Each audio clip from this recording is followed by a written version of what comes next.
Okay, good day everyone. So today we will be having a discussion about diesel engine and gasoline engine. So the operating principle of diesel engine and the gasoline engine. So what's the difference in everything that we can tackle? Then we will tackle. So first we will discuss about petrol engine. So petrol engine. So petrol from the word petrol, or kung yung common name sa atin dito is gasoline. So petrol engine or gasoline engine. So petrol engine, known as a gasoline engine, is an internal combustion engine with a spark ignition. So it is also known as spark ignition engine. So SI engine din yung ibang tawag sa petrol engine. So spark ignition kasi may spark plug siya. So kailangan ng spark plug or kailangan magkaroon ng spark bago magkaroon ng ignition sa loob ng engine. So fuel used in a petrol engine is a gasoline or petrol. And similar volatile fuel. So yung mga hindi masyadong malapot na fuel yung ginagamit dito sa petrol engine. So the petrol engine works on principle of theoretically Otto cycle. So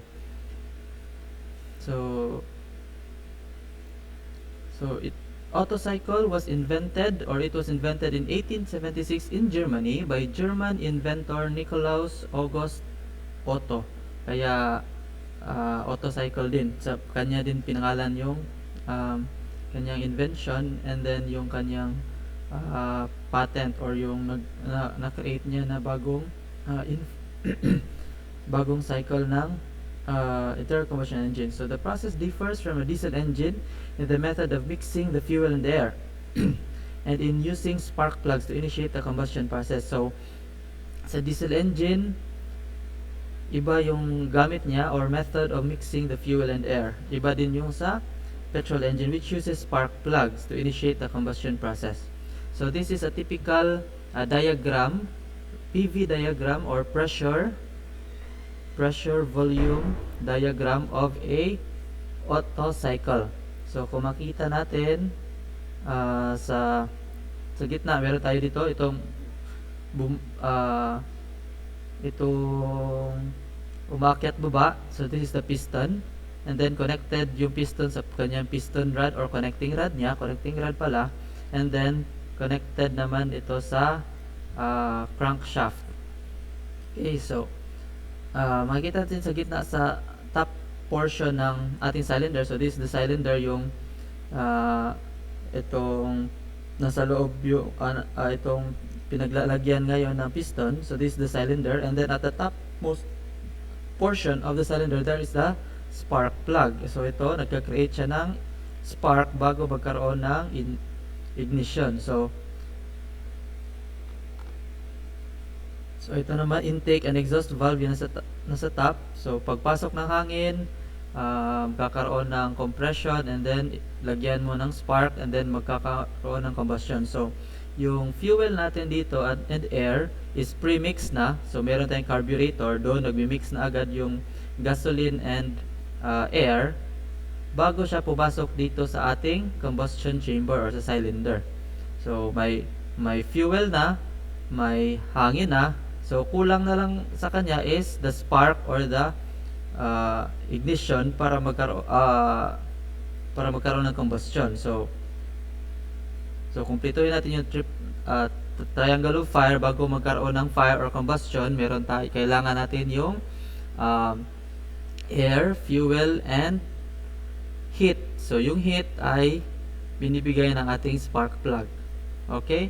So the Otto cycle is an idealized thermodynamic cycle that describes the functioning of a typical spark ignition piston engine.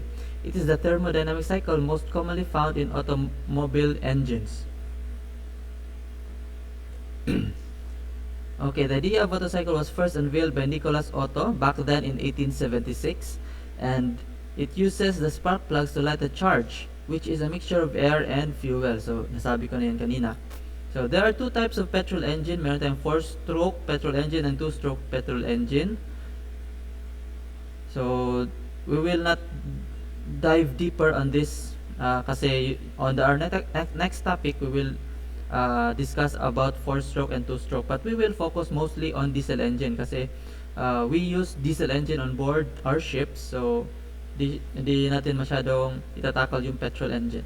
Okay, the major parts of the petrol engine, almost the same lang sa diesel engine, except may spark plug siya. So meron tayong cylinder, piston, crankshaft, engine valve, collecting rod, camshaft, spark plug. May spark plug lang yung petrol engine, while the diesel engine do not have any spark plug.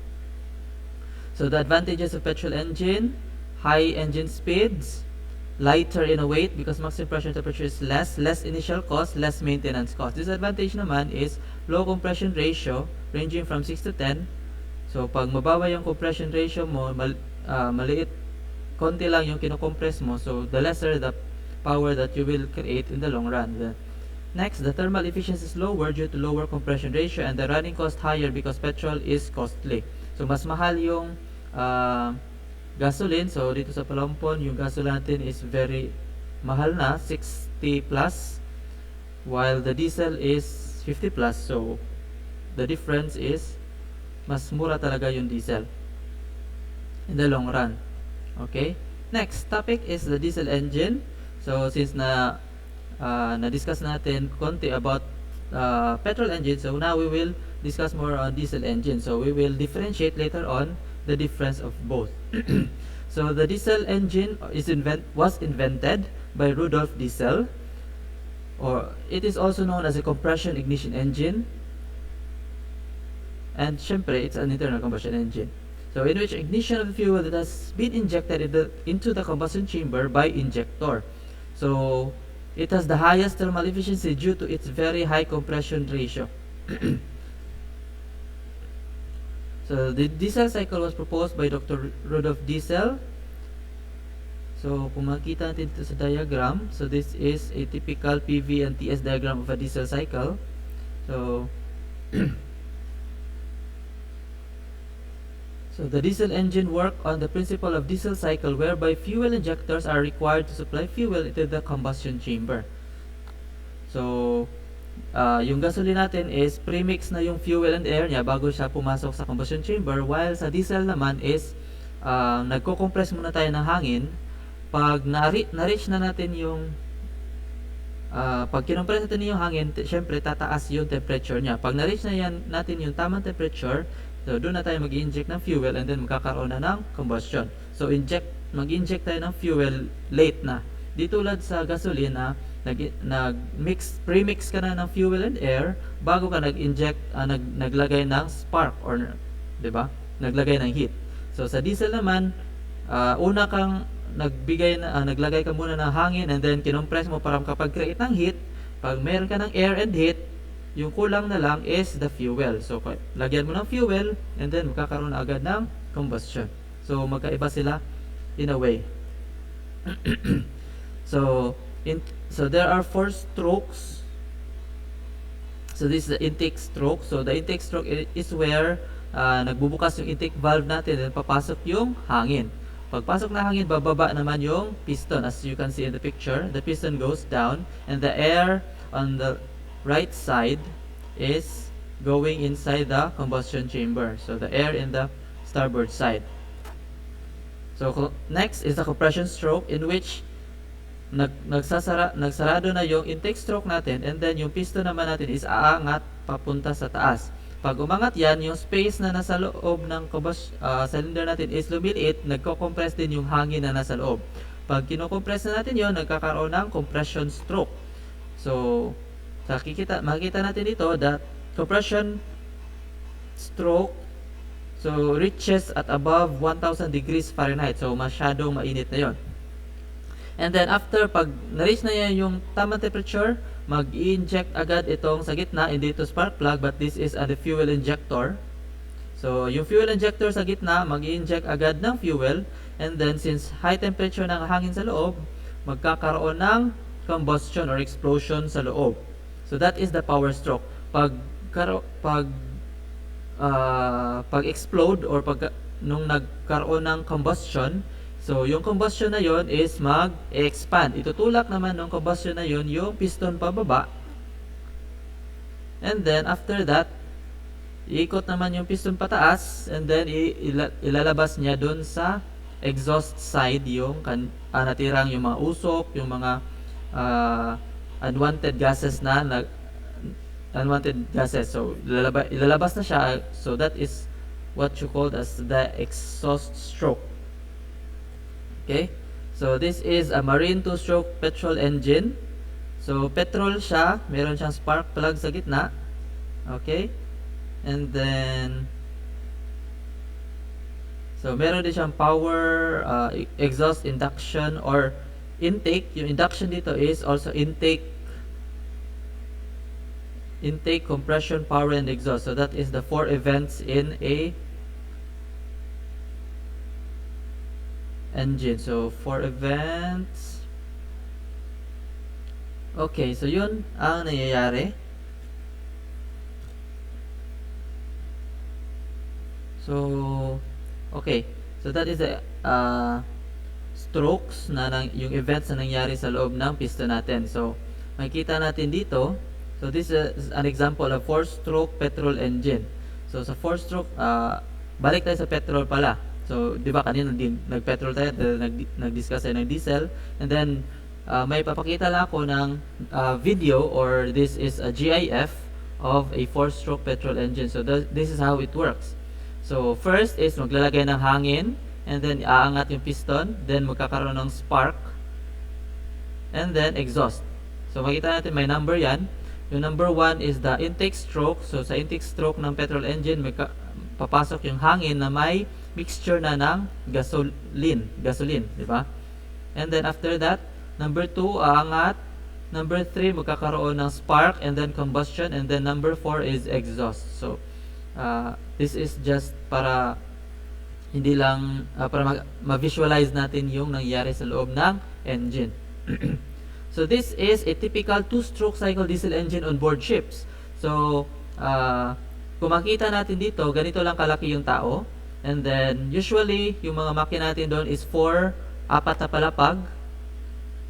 palapag yung mga makina natin. Ganun kalalaki yung ating mga makina sa loob ng barko. So we as marine engineers, we should be able to identify, or we should be able to have the correct maintenance.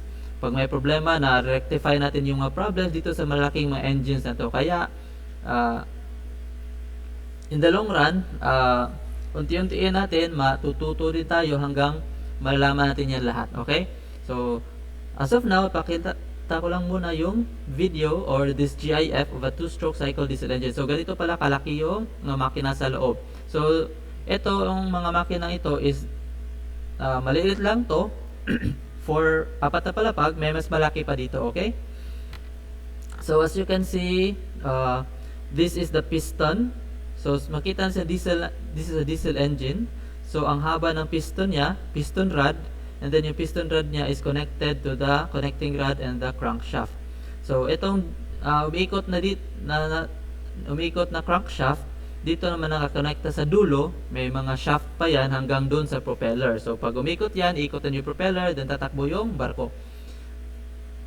So I hope na meron na kayong visuals, or meron na kayong additional information or idea about how this works. So this is just a small picture, moving picture lang, pero hopefully meron kayong may nagdagdag na information sa inyo about how the engine works. Okay? So if you have questions, so kindly message me on our GC para matuto tayong lahat. Okay? So next, diesel. So this is how it works. So intake, compression, power, and exhaust. So yung sa nasa gitna natin is fuel yan. Actually, hindi naman gumagamit yung sa mga nasakyan kong barko, walang compressed air na ginagamit, unless lang yung for safety pala, safety air. So yung compressed air hindi ginagamit dito for combustion. Pero pag nag-start ka ng makina, syempre hindi pa umikot yun, wala ka pang compressed air, wala ka pang kino-compress nga air, so hindi mo pa pwede gamitin yung injector. So compressed air, yun yung ginagamit natin pang starting lang ng diesel engine. So pag umiikot na yung diesel engine natin, pwede natin i-stop yung compressed air, then fuel na yung ibibigay natin dyan sa loob. Okay, diesel engine. The only difference between diesel engine and a 4-stroke gasoline engine is spark plug. So walang spark plug yung diesel. Mas higher ang compression ratio ng ating diesel engine, and then better fuel mileage. So mas syempre, yung diesel natin is mas mura, and then mas malayo yung matatakbo ng ating fuel na diesel kaysa sa equal amount ng fuel na gasoline. So advantages, diesels are more efficient. So most gasoline engines convert about 30% of their fuel energy into actual power, while yung diesel natin converts up to 45% and up to 50%. But as you can see in the percentage, so hanggang 50% lang kaya, meaning may 50% pa tayo na nasasayang, di ba? But it's okay kasi meron pa tayong mga additional na mga components na pwede pa nating i-use or gamitin yung natitirang 50% na energy na yon na nasasayang sa ating diesel. So number 2, diesels are more reliable. So since yung diesel natin ay mas because they don't need high voltage ignition systems, diesel engines never fail for lack of a spark. So di tulad nung gasoline na pag madumi na yung spark plug mo, hindi na yun magka-create ng spark, and then hihina na rin yung combustion mo. But in our diesel, walang ganun. They also don't emit radio frequency emissions that can interfere with the vehicle's other electronic systems. Diesels run cooler because they are more efficient. Diesel engines release less waste heat while in operation. So diesels last longer since yung mga parts natin sa diesel engine are stronger. Since mas mataas yung kanyang compression ratio, mas mataas yung compression na tinatanggap niya sa loob. So kailangan mas sturdier, mas stronger din yung ating mga components. So syempre, pag mas matibay yung ating components, so mas tatagal siya. Diesel fuel is safer. So it doesn't release fumes like gasoline does. It's more difficult to burn and won't explode like its lighter counterpart. Diesels are more easily turbocharged. So yung diesel natin, lagyan mo ng turbocharger or yung additional na hangin na ipapasok mo dun sa loob ng combustion chamber. So mas maganda yung makikreate mo ng combustion. While sa gasoline, medyo mahirap lagyan ng turbocharger yung gasoline kasi hindi naman niya kailangan ng pressurized masyado na hangin. Next, diesels produce minimal carbon monoxide. This makes diesel generator useful in mines and submarines, environments in which gasoline engine exhaust would prove deadly. Okay? Disadvantages. So, kung may advantage, may disadvantage. So, diesel engines, because they have much higher compression ratios for gasoline engine, so so medyo disadvantage din yung higher compression, may advantage yung higher compression ratio, but may disadvantage din siya kasi pag mas mataas yung compression ratio mo, kailangan mo rin ng mas matitibay na components, and then mas mabibigat na yung makikreate mo na components. So mas mabigat talaga yung diesel kaysa sa gasoline. So diesel engines also more expensive. So sa initial, so pagbili mo pa lang sa simula, mas mahal talaga yung diesel engine kasi mas maganda yung mga components niya, and then wala siyang masyadong need ng spark plug. But in the long run, pag bili ka na ng ng fuel, syempre mas makakamura ka sa diesel kasi mas mura yung diesel fuel kaysa sa gasoline fuel. Next, diesel engines, because of the weight and compression ratio, tend to have lower maximum RPM ranges than gasoline engines. Syempre, so since mas mabibigat yung diesel natin, yung RPM na nag-create niya is mas mahina. So may mga bagay din naman na hindi naman natin kailangan na masyadong mabilis masyado yung RPM. So hindi natin masyadong need yung gasoline. So for example, sa barko, yung propeller natin, usually yung propeller RPM natin is around 100 lang, 100 revolutions per minute. So hindi mo kailangan ng gasoline engine na mabibilis umikot. So mas maganda diesel engine yung gamitin mo sa mga ganon na mga bagay, okay? So this makes diesel engines high torque rather than high horsepower, and that tends to make diesel cars slow in terms of acceleration. So mas high torque yung diesel, mas mababa yung kanyang horsepower. So diesel engine must be fuel injected, and in the past fuel injection was expensive and less reliable. But sa ngayon, in the past yun. But ngayon, fuel injection, kahit yung mga motor natin, di ba, na gasoline naman yan, fuel injected na. So, mas reliable na ngayon na yung fuel injection. Diesel engines tend to produce more smoky and smell funny. So, mas madumi yung diesel kaysa sa gasoline, syempre, kasi mas mahal yung gasoline eh. So, mas cleaner siya yung fuel na yon. Diesel engines are harder to start in cold weather, and if they contain glow plugs, diesel engines can require you to wait before starting the engine so the glow plugs can heat up. So, yun lang yung disadvantage ng diesel engine kasi yung diesel or yung mga bunker fuel na ginagamit natin is kailangan niya ng preheating or kailangan mainit siya bago siya gamitin. Kasi pag hindi siya mainit, masyado siyang thick or viscous, so masyado makapal, mahirap sunugin, so mahirap din i-inject. So that's the downside of diesel engine. Whereas yung gasoline, kahit na malamig yung panahon, madali mo namang sunugin yung gasoline kasi malabnaw lang yan. Next, number 8, diesel engines are much noisier and tend to vibrate. So mas malakas mag-vibrate yung diesel kasi mataas yung pressure na hinahandle niya. And then mas maingay din siya. Diesel fuel is less readily available than gasoline. So, yung diesel fuel or yung bunker fuel na mas lower pa yung grade kaysa diesel, yung mga bunker fuel natin is kailangan mo pa ng preheat, kailangan mo pa siyang kailangan may gawin ka pa para maging available siya as a fuel. So, yun lang yung disadvantage na din. So, the difference, petrol has spark, diesel engine uses compression pressure. So, here's a little bit of tabular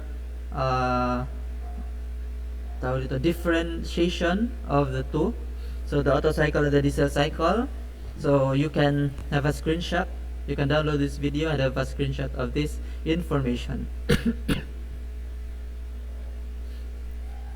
Okay, so efficiency, the overall efficiency is way less than that of diesel cycle. Yung auto natin. So,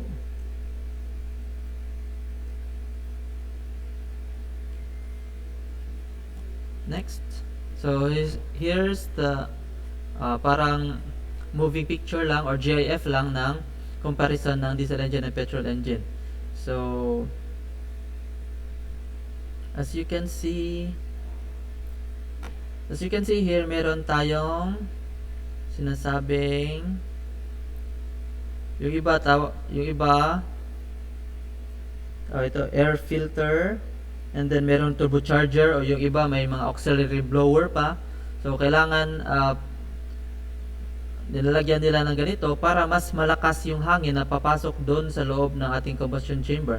So mas marami yung maipapasok mo doon, mas maganda, mas compress na yung hangin na ipapasok mo, and then pag kinompress pa ulit ng piston, mas mataas na yung pressure na nakikreate niya, and then pag taas na yung pressure, pag lagay mo ng fuel injection na agad, so mas malakas din yung makikreate niya na power. So yun yung kagandahan ng ating diesel. Whereas sa gasoline, wala siya ditong turbocharger or mga auxiliary blowers na additional. So papasok lang yung hangin sa filter, and then diretso dito sa loob, and then yung sa loob naman nagmi-mix na yung fuel and air bago pumasok sa taas.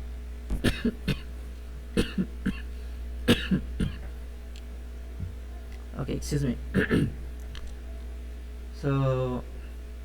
So that's it. I hope you gain more knowledge from this, and then I will give you another video na another detailed video na makikita nyo doon kung gaano makikita natin doon yung comparison ng diesel engine and petrol engine. So I hope may natutunan kayo ngayon, and then just ask me in our GC kung may mga tanong kayo, additional information, additional questions, or mga hindi naintindihan. Okay? So thank you very much. So after this video, so bibigay ko rin yung activities. So thank you very much for your time. Good day and God bless.